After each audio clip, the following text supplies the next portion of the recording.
खुलुमबाय लोगोफोर, नोंथांमोनखौ डियार ब्रह्म चेनेलाव आरो फिन खेबसेबाव बयखौबो बरायनाय बावहरग्रोनाय जाबाय।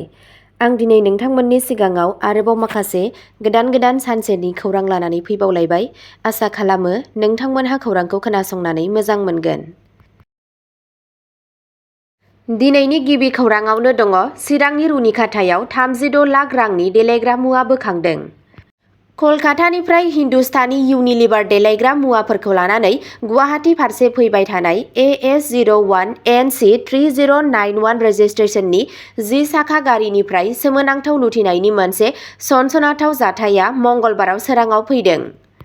चिरां जिल्लानि भारत-भुटान सिमायाव थानाय रुनिखाता पुलिस थानानि सिङाव थानाय थाइजौबारिनि सासे सोमखोर बसुमतारीनि न'निफ्राय कलकातानिफ्राय हरखाबै खावनाय 36 लाख रांसो बेसेननि देलायग्रा मुवाखौ बोखांनो हायो।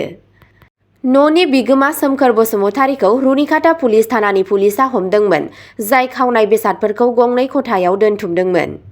ट्राकनि बिगोमाया खौरां बिजोंनो बे जाथायनि बागै फोरमायदोंमोन दि 4 एप्रिलाव जेब्ला ट्राकआ हिन्दुस्तान इउनिलिभार देलायग्रा मुवाफोरजों कलकातानिफ्राय फैगासिनो दंमोन, अब्ला जीपीएसआ 6 एप्रिलखालि श्रीरामपुर गेटखौ बारनायनि उनाव हरखाबै खामानि मावनायखौ बन्द खालामदोंमोन। बेनि उनाव लांदां ट्राकखौ गवालपारा जिल्लानि पन्चरत्न ओनसोलनिफ्राय सालायगिरि 38 बोसोर बैसोनि रुपचन्द आली आरो 32 बोसोर बैसोनि इमामुल हकजों लोगोसे बोखांनो हायो। बे समावनो बिथाङा सानै गारि सालायगिरिनि सोमोनांथाव थासारिनि बागै आसाम पुलिसनो खौरां हरो। पुलिसआ सानै सालायगिरिखौ खायो आरो बिसोरनि बिबुंथि आरो जीपीएस फोरमायथिनि सायाव बिथा खालामनानै रुनिखाता पुलिस थानानि सिङाव थानाय इनर भिलेजनि सोमखोर बसुमतारी मुंनि सासे दुथां दायनिगिरि बन माफियानि न'आव 36 लाख रांनि खावनाय बेसादफोरखौ मोननो हायो। हमजानाय सोमखोर बसुमतारीया चिरां जिल्लानि भारत-भुटान सिमा ओनसोलाव सासे दुथां हाग्रा माफिया आरो दायनिगिरि। चिरांनि गुबुन पुलिस थानायाव बे सोमखोर बसुमतारीनि मुङाव दाय गोनां गसर थिसननाय जादों। जायगानि सुबुंफोरा खौरां बिजोंनो बुंदोंमोन दि बिथाङा गोबां केसफोराव गोबां खेब जेलाव थांनांदोंमोन, नाथाय जोबथेसालिनिफ्राय ओंखारबोदोंमोन आरो फिन दाय गोनां खामानिफोराव लोब्बा जादोंमोन। हमजानाय दुथां दायनिगिरि सोमखोर बसुमतारी आरो ट्राकनि सालायगिरि 38 बोसोर बैसोनि रुपचन्द आली आरो 32 बोसोर बैसोनि इमामुल हकखौ खानाय जादों आरो नायबिजिरनाया सोलिगासिनो दं। नैथि खौराङाव दङ बाथिपारायाव सुजित नार्जारी गोसोखां पार्कनि थाखाय अन्थाइ खाम्फा गायसनदों। बड'लेण्ड सोमावसारनायनि गिबि मुंख्लं जानायखौ मान होनो थाखाय जारिमिनारि आगानजों बिटिसिनि गाहाय मावफुं सोद्रोमा प्रमद बर'आ क'क्राझार जिल्लानि बाथिपारायाव थानाय सुजित नार्जारी गोसोखां पार्कनि थाखाय अन्थाइ खाम्फा गायसनो। 2.80 कौटि रांनि बाजेटजों बे गोसोखां पार्कआव सुजित नार्जारीनि मुसुखा आरो बिथांनि गोसोखांथियाव गंसे समायना पार्क थागोन। बे हाबाफारिखौ बिटिसि सोरखारा बड'लेण्ड सोमावसारनायाव सुजित नार्जारीनि जिउ बाउनाय आरो बिहोमाखौ गोसोखांनानै लादों। बे हाबाफारियाव बाहागो लानानै सीएम प्रमद बर'आ बुङो दि गोसोखां पार्कआ बड'लेण्डनि बिर फिसाज्लानि सासे सनमान आरो मान होनायनि नेरसोन। सुजित नार्जारीनि थुलुंगाया गासै बर' सुबुंफोरनि गोसोआव थायो। बे गोसोखां खाम्फाया लाइमोन आथालखौ जोंनि दैदेनगिरिफोरनि जुजिनाय आरो सिमांफोरखौ गोसोआव लाखिनो थाखाय थुलुंगा होगोन।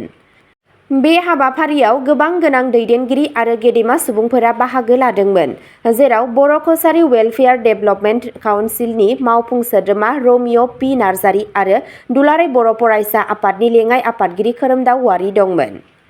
बिटिसि सोरखारा मिजिं थिदों दि गोसोखां पार्कआ बर' हारिनि थाखाय खौसेथि, गोग्गानाय आरो सिनायथिनि नेरसोन जागोन। सुजित नार्जारीखौ बड'लेण्ड सोमावसारनायनि गिबि मुंख्लं महरै गोसोखांनाय जायो, जाय बर' सुबुंफोरनि मोनथाय आरो गनायथिनि थाखाय गावनि जिउखौ बाउसोमदोंमोन।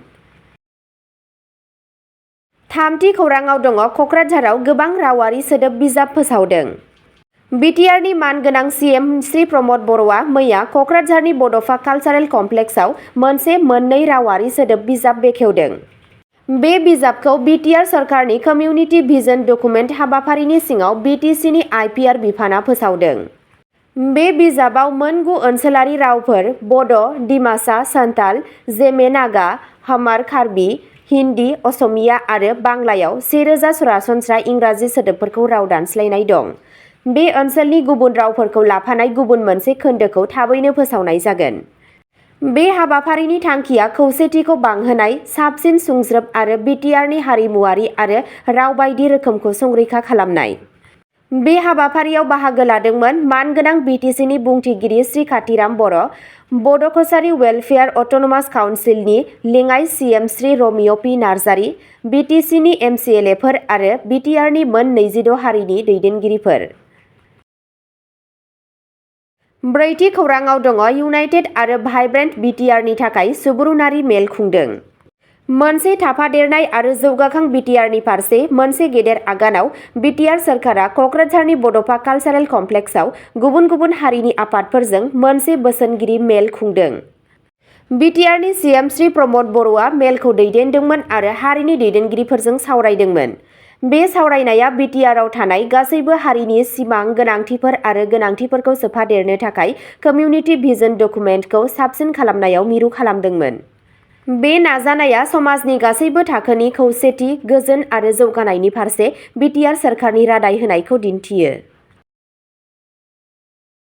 बाथि खौराङाव दङ बिटिआर सोरखारा इउपिएससि, एपिएससि बिजाथिफोरनि थाखाय बड'फा इउएन ब्रह्म सुपार 50+ मिशन बेखेवदों।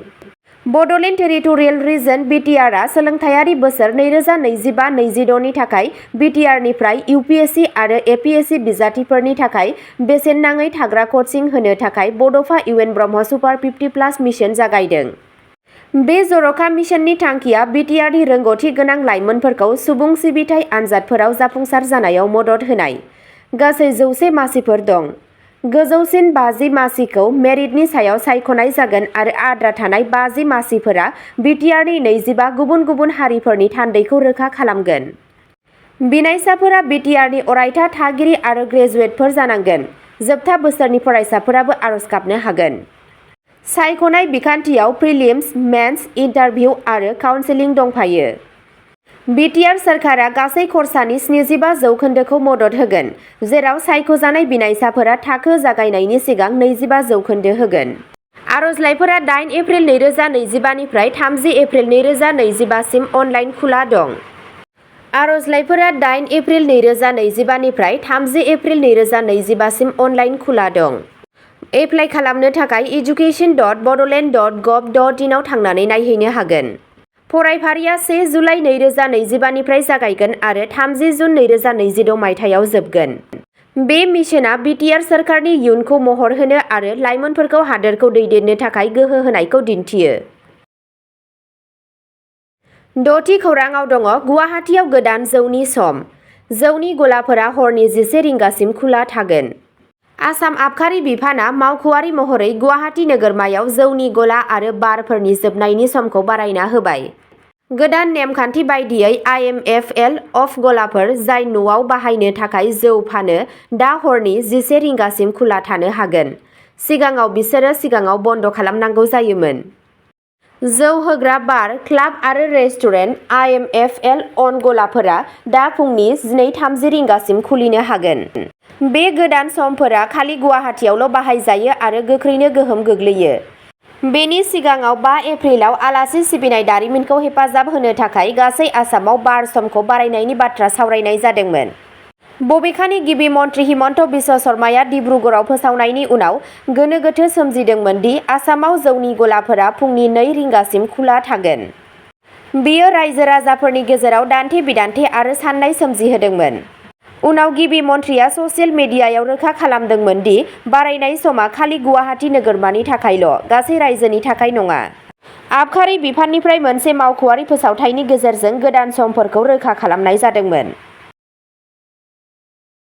अब्ला दिनैनि खौराङा एसेनोसै। नोंथांमोनहा जुदि सोरबाफोर सानसेनि फानजामुथि नायनानै मोजां मोनो अब्ला स्क्रिनाव होनाय चेनेल बड' इनफ' पइन्टआव थांनानै नायहैनो हागोन। चेनेलनि लिंकखौ डिस्क्रिप्शनाव होनाय जादों। गोजोन्थों।